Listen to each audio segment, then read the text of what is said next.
Weimar Germany, 1919 to 1923, a poem of the early problems of Weimar Germany.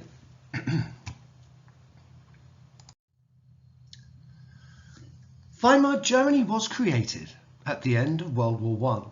Facing defeat on the Western Front, the Kaiser's rule was done. British blockade and starvation had helped to get old Wilhelm the sack, but mutiny, strikes and revolution led the myth of a stab in the back.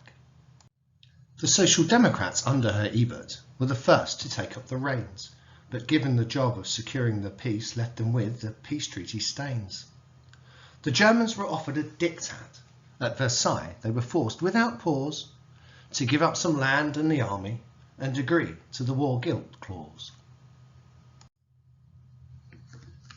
Politicians were November criminals. Reparations were hated by all. No tanks or planes for the military led opponents to plot Weimar's fall. The first to rise up were the Spartacists. Communism was their stated aim. The Reds seized some key points in Berlin. Karl and Rosa found their moment of fame. But Ebert just called up the Freikorps. Ex-soldiers marched in, things got hot. The Freikorps took back the capital. Karl and Rosa were captured and shot. The Freikorps had saved the Republic, but power was now in their lap.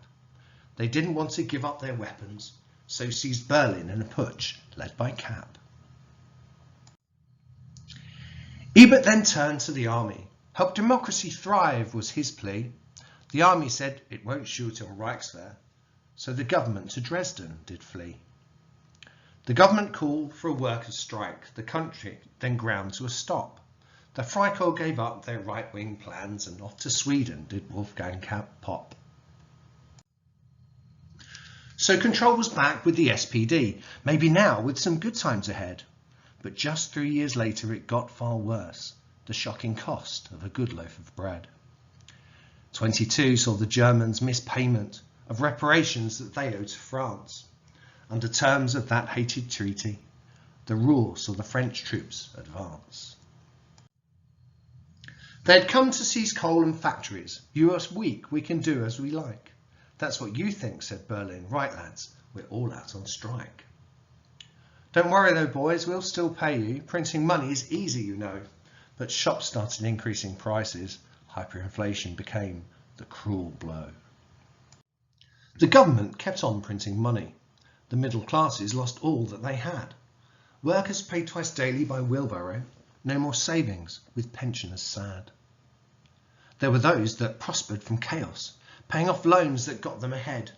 But most folks just felt burning hatred, paying millions for one loaf of bread.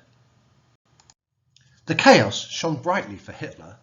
Time for power, he thought, that's my plan. From Munich to Berlin and glory, Weimar's time to be flushed down the pan. So Hitler in his brown shirts marched. Ludendorff also threw in his lot. Police blocked the road against fat Nazis, and 16 of the fascists were shot.